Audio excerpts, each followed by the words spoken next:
Bismillahirrahmanirrahim. Assalamualaikum warahmatullahi wabarakatuh. Perkenalkan, nama saya Dalil Falihin dari kelas Agroteknologi A angkatan 19 di STIP M Muhammadiyah Sinjai NIS 1913009. Ya, pada kali ini saya akan mengerjakan sebuah tugas yang diberikan sebagai tugas pengganti final, yaitu materi metabolisme.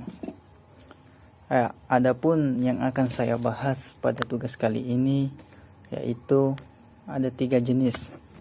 Ada tiga jenis garis besar, yaitu metabolisme, karbohidrat, dan lemak.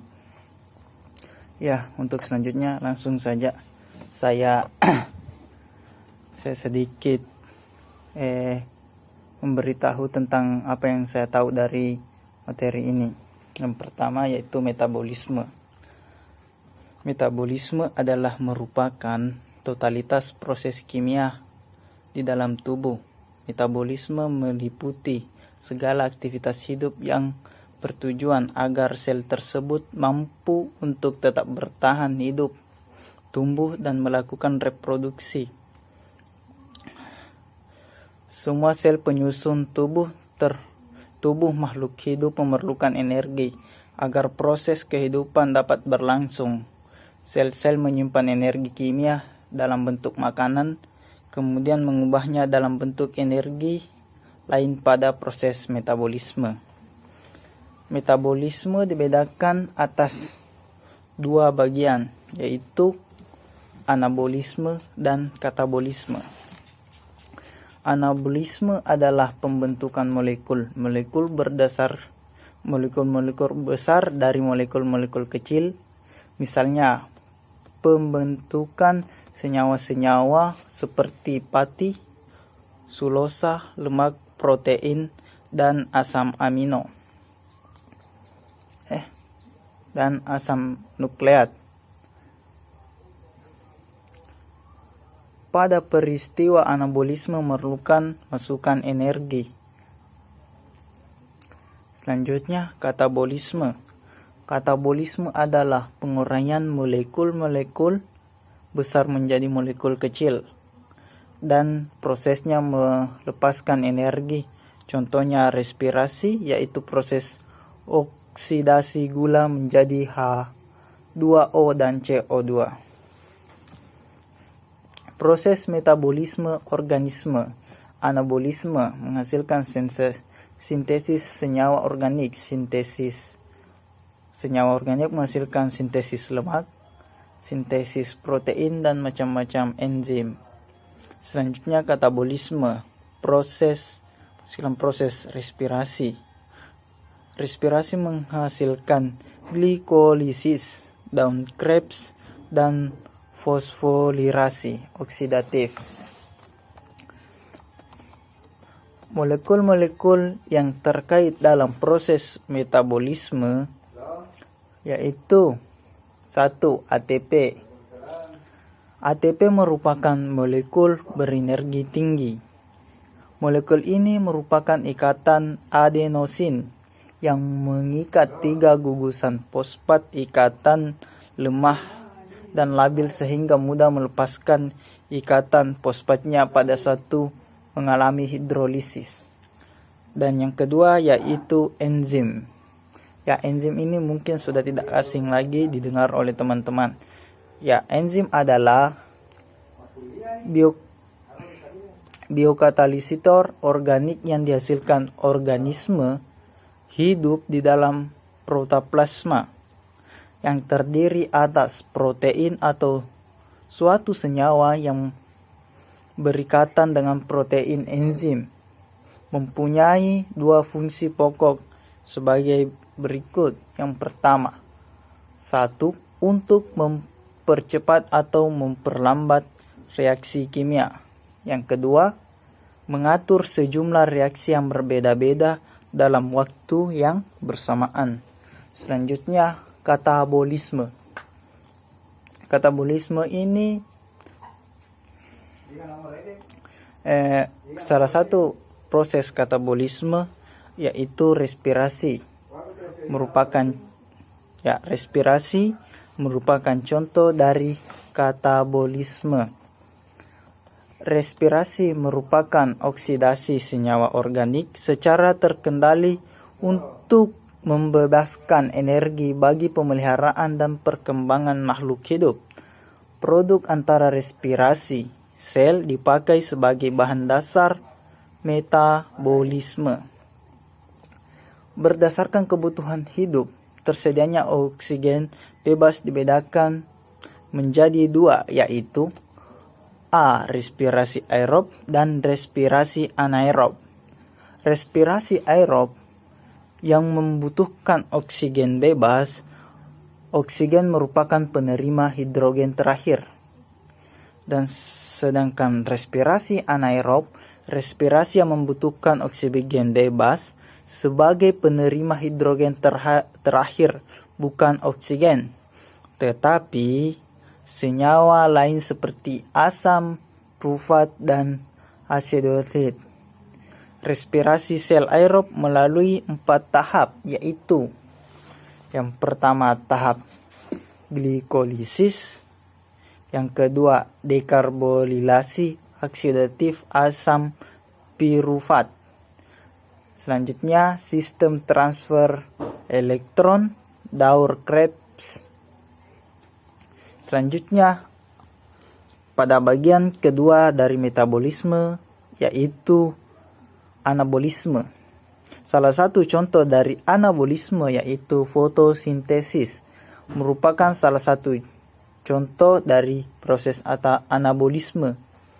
Ya, seperti yang kita tahu, fotosintesis adalah proses pembuatan makanan yang terjadi pada makhluk hidup. Utamanya adalah tumbuhan.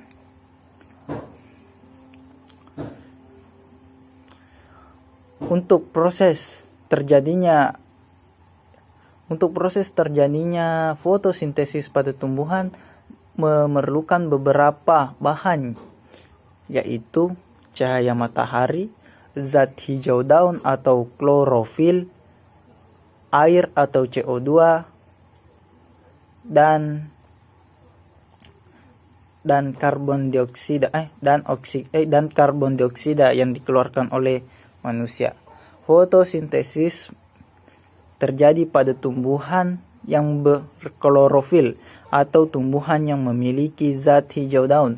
Fotosintesis merupakan proses penyusunan zat organik yang terbentuk dalam proses fotosintesis berupa karbohidrat, di mana karbohidrat tersebut digunakan untuk membentuk zat-zat lain seperti protein dan lemak yang digunakan sebagai makanan untuk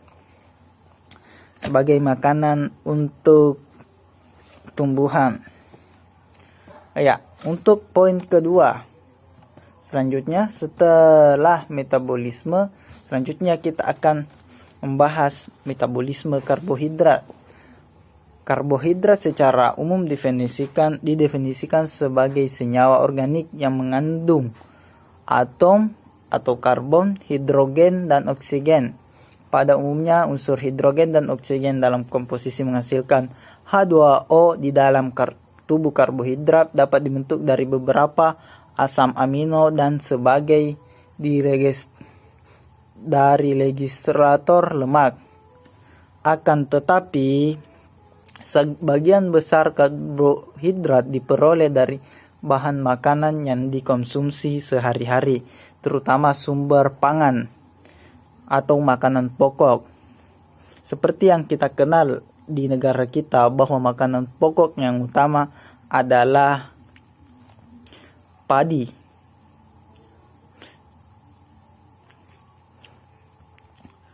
Selanjutnya, contoh makanan yang bisa menjadi pengganti karbohidrat yaitu umbi-umbian atau sagu. Karbohidrat merupakan salah satu komponen makanan yang kompleks. Komponen inilah yang menjadi salah satu bahan dalam proses metabolisme yang ada dalam tubuh kita. Karbohidrat merupakan senyawa yang terbentuk dari molekul karbon, hidrogen, dan oksigen. Senyawa biologis ini hanya terdapat dalam sejumlah 1% dalam keseluruhan tubuh manusia, diolah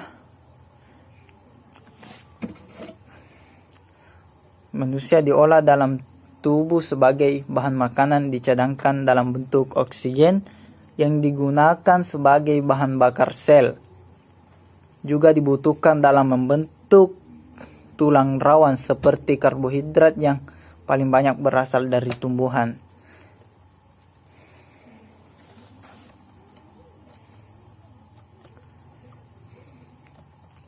Karbohidrat ini terbagi menjadi dua, yaitu karbohidrat yang kompleks atau lengkap dan karbohidrat sederhana.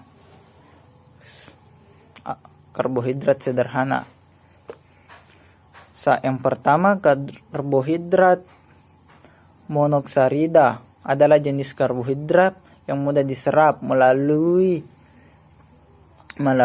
usus halus ke dalam darah, kemudian menuju hati dan tidak dipecahkan dalam pencernaan. Monoksarida ini tidak dapat lagi dihidrolisis larutan asam dalam air karena menjadi karbohidrat yang sederhana. Monoksarida juga dikenal sebagai heksosa. Ada 3 jenis heksosa yang paling penting dalam gizi, yaitu glukosa, fruktosa, dan deoksiribose. Selanjutnya, komponen karbohidrat kompleks yaitu diksarida, terdiri menjadi 2 diksarida atau monoksarida, yang salah satunya terbentuk glukosa. Diksarida juga dibagi menjadi 4 jenis, yaitu sukrosa, maltosa, laktosa, dan trehalose. Karbohidrat menjadi komponen yang paling penting dalam tubuh kita, tetapi setiap manusia jika kelebihan karbohidrat dapat menyebabkan suatu penyakit yang umum kita kenal sebagai salah satu penyakit yang paling membunuh, yaitu diabetes. Selanjutnya kita bahas metabolisme lemak. Pengertian metabolisme lemak. Metabolisme lemak adalah merupakan proses yang dimana asam lemak dicerna, dipecah untuk energi atau disimpan dalam tubuh manusia untuk penggunaan energi di masa depan atau sebagai cadangan makanan. Asam lemak ini merupakan salah satu komponen trigliserida yang membentuk sebagian besar lemak makanan dalam makanan seperti minyak nabati dan produk hewani. Proses metabolisme lipid atau lemak terdapat dalam semua pangan bagi tubuh manusia, terutama yang ada dalam otak. Lipid atau lemak mempunyai peran yang sangat penting dalam proses metabolisme secara umum. Beberapa peranan biologi lipid sebagai berikut, yaitu 1 sebagai komponen struktur membran, 2 sebagai lapisan pelindung pada beberapa jasad, dan sebagai bentuk energi cahaya. Sebagai komponen permukaan sel yang berperan dalam proses kekebalan jaringan, sebagai komponen dalam proses pengangkatan melalui membran. Metabolisme lemak merupakan sebuah proses tubuh untuk menghasilkan energi dari asupan lemak setelah masuk menjadi sari-sari makanan dalam tubuh. Dalam metabolisme lemak menjadi energi, kita membutuhkan bantuan glukosa dan karbohidrat. Karena itu tubuh kita cenderung menuntut makanan yang manis-manis setelah makan makanan yang kaya akan lemak. Lemak dalam tubuh kita akan masuk ke dalam proses metabolisme setelah melewati tahapan penyerapan, sehingga bentuk lemak yang memasuki jalur metabolisme lemak dalam bentuk trigliserida. Trigliserida adalah bentuk simpanan lemak dalam tubuh. Ya, seperti yang kita kenal, semua manusia menginginkan tubuh yang ideal, artinya tidak kurus dan tidak gemuk. Dan dampak dari kelebihan lemak pada tubuh manusia yaitu obesitas. Dan obesitas ini juga merupakan salah satu penyakit yang sangat mematikan.